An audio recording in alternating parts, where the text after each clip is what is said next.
The profound impact of the coronavirus pandemic on society brings one to look anew at the unique affordances of locative literature. At a time when social distancing is encouraged and performances and exhibitions in enclosed and crowded spaces should be avoided, locative literature can offer unique opportunities for creators and audiences alike. In our experimentation with locative literature in the South African context, we have come to realize the many affordances, permutations, and applications of this evolving genre. What stands out in particular, however, is how an inclusive and participatory approach can provide a space for reflection and innovation.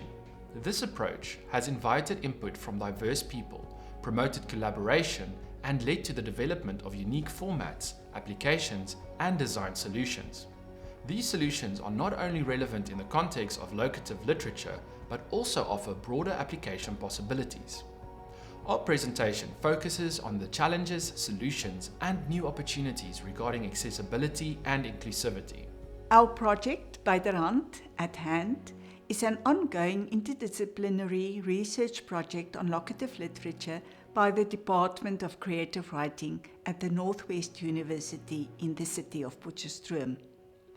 Our platform enables users to read and experience literature about the environment in that exact location on their mobile phones.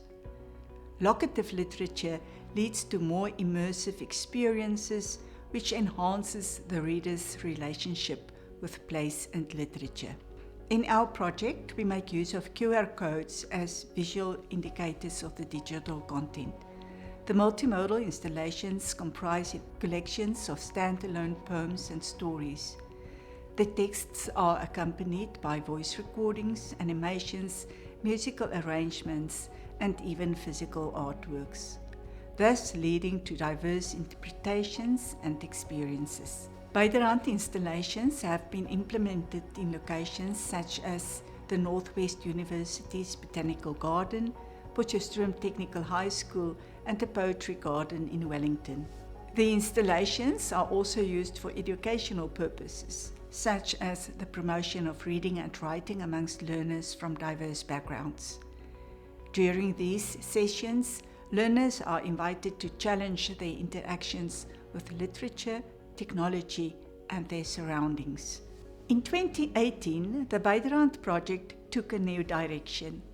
The team was invited by a school for learners with visual impairment in the town of Worcester in the Western Cape to install locative literature on their school grounds.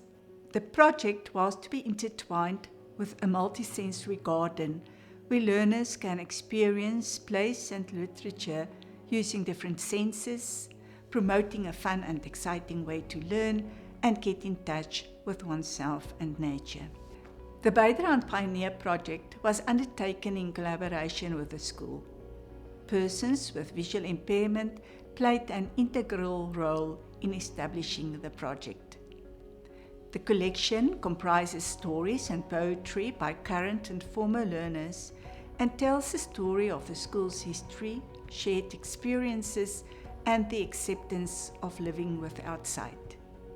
The garden and installation shift the learning environment from a basic classroom to an interactive open-air setting. The poems are available in multiple translations, such as isiXhosa, Setswana, German, and even South African Sign Language. The team invested a lot of time and energy to make the By the Rand platform accessible to a group of users that would have otherwise been left in the dark. Some of the notable challenges encountered during the planning and undertaking of the project was the fact that none of our team members had experience or sufficient knowledge regarding matters of accessibility. It was therefore of utmost importance to follow a research approach that would allow us to gain insights and a better understanding of accessibility. The second challenge was adapting and redesigning the pre-existing By the Rand platform and interfaces. Since there was little to no attention paid to accessibility in the early stages of the By the Rand project, it meant that we had to rethink, redesign, and reinvent certain aspects of the project. In line with the participatory nature of the project, a user-centered and co-design approach was applied during the research, development, and implementation of the project. This meant that participants and prospective users within the community were involved in various phases of the project as co-researchers, co-designers, and consultants. The valuable input and feedback gained from this collaborative approach did not only bring about new ideas and possibilities, but led to most of the project's design solutions. One of the fundamental design solutions to come out of the project was the digital user interface. As the interface had to serve users with various needs, it had to be accessible and inclusive.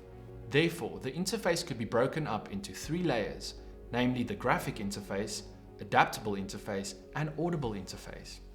The graphic interface was designed in such a way that it would be simple to navigate and legible for sighted users. The addition of contrast and text size settings made it possible for partially sighted users to adapt the interface to better suit their preferences and needs. Furthermore, we implemented accessible rich Internet Application Attributes, also known as ARIA, within the HTML of the user interface. Each interactive element was given a descriptive ARIA label that would be read by a user's screen reader or assistive device. This meant that the user interface could be heard by blind users. The next set of design solutions contributing to the usability and accessibility of the project were the physical interfaces.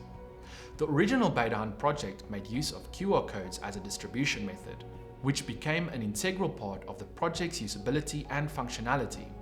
However, since QR codes rely on a user's visual ability to locate, identify, and scan, its use had to be reconsidered or adapted within the context of accessibility. After various discussions and tests, we implemented a solution that was so simple and effective that most of our users managed to use it without much effort. By scaling the QR code to be about 5 centimeters in dimension and placing a braille frame around it, users could locate and identify QR codes with ease. In order to successfully scan the QR codes, users are greeted by an easy-to-read instruction board at the entrance of the project sites. The instructions in braille and large print read as follows. Open the QR scan app on your phone. Put your phone's camera on the QR code. Slowly lift your phone until the QR code is scanned. Further aspects taken into consideration while designing the physical interfaces were the placement, height, layout, and angle of the boards. We designed a board that is easy to reach for users of all ages, and by placing the QR code in the top right corner of the layout, it is easy to place a camera phone on top of the QR code. To promote better ergonomics for braille readers, we placed the boards at a 30-degree angle. The multi-layered interface, combined with relevant multimodal content, also offers a wide range of applications and opportunities regarding accessibility and alternative publication formats. Yet, accessibility can also be considered more broadly. Accessibility may include aspects like the provision of content suitable for different age groups, the availability of content in various languages, the use of diverse modes and media, and the physical accessibility of the installations. To make the Pioneer stories more accessible to the general public, the collection was also made available in a local coffee shop. Here, the item plates were mounted on portable wooden boards so that visually impaired customers can conveniently access the contents. We also found that learners enjoyed using concrete 3-dimensional prototypes to access multimodal stories and poems in a classroom setting. The combination of 3-dimensional objects, the multi-layered interface, and relevant content offers many possibilities for interactive and fun learning experiences. As an expansion of the project and its accessibility, we also undertook the production of a Braille publication. The publication consists of a combination of Braille and QR codes and enables visually impaired users to experience the project from the comfort of their homes. We had the opportunity to personally present copies of the book to participants. It was evident that the publication meant a great deal to the authors. They noted that the publication enabled them to share stories with friends and revisiting memories of the school and town. The participants were very proud to be part of the project and to have been able to share their stories and experiences. We are currently involved in the development of a Braille trail in the Karoo Desert National Botanical Gardens. The site-specific poems, including work by blind poets, were written and contributed with this project in mind. The original Afrikaans poems were read by the authors themselves. The poems are also translated to languages such as English, German, and isiXhosa. Some of the poems are also available as musical arrangements. It's a very special experience to listen to a poet reading a poem about the environment in which one currently finds oneself. This multimodal offer can contribute to the reader's multisensory and in-place experiences in this unique landscape. As part of the Braille Trail, facts about the environment are available in different modes and formats, including Braille and large print. Visitors can also access the information via our multimodal interface and platform.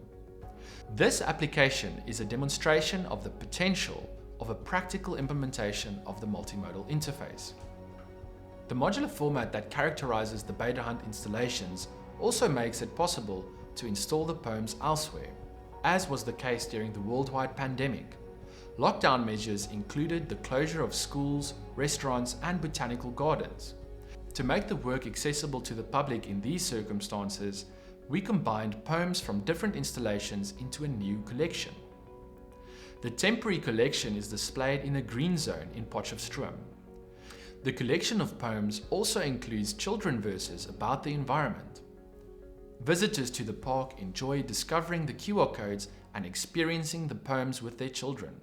Reading poetry in this setting influences one's experience of both the poems and the environment. The combination of multimodal literature, multimodal accessible interfaces, and outdoor spaces can provide enriching and healing experiences to diverse users.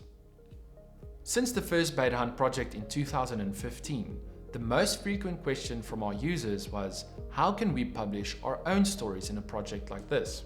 As this project is rather time and resource dependent and requires a dedicated workforce to publish projects, the problem has not been solved yet. Ideally, we would like to empower communities by giving them a tool to tell their own stories and creating their own projects. Why is this an issue worth solving? Storytelling is an integral part of being human and a means of preserving cultural heritage and traditions. We learn about the world, life, and each other by sharing our stories. It is a way of teaching others about the past and positioning the value of the present. How can we know where we are going if we forget where we came from? But what is a story without an audience? And in an ever-expanding digital age, how can a story survive when it hasn't been documented? We conceptualized a basic mobile and desktop application that will allow users, writers, artists, researchers, and communities to generate, capture, publish, and read accessible, multimodal, site-specific digital literature content. Therefore, preserving our languages and diverse heritage through storytelling and documenting places and our history. Such an application could enable us to write or tell stories, gather media such as photos, video, and sound recordings, and to link it to geolocative markers. These geolocative markers could not only help us by placing stories in their context, it could also serve as a research tool. The database created by participating users could be used for linguistic research and corpus creation. It could even help us create high-context spaces promoting accessibility of our cities.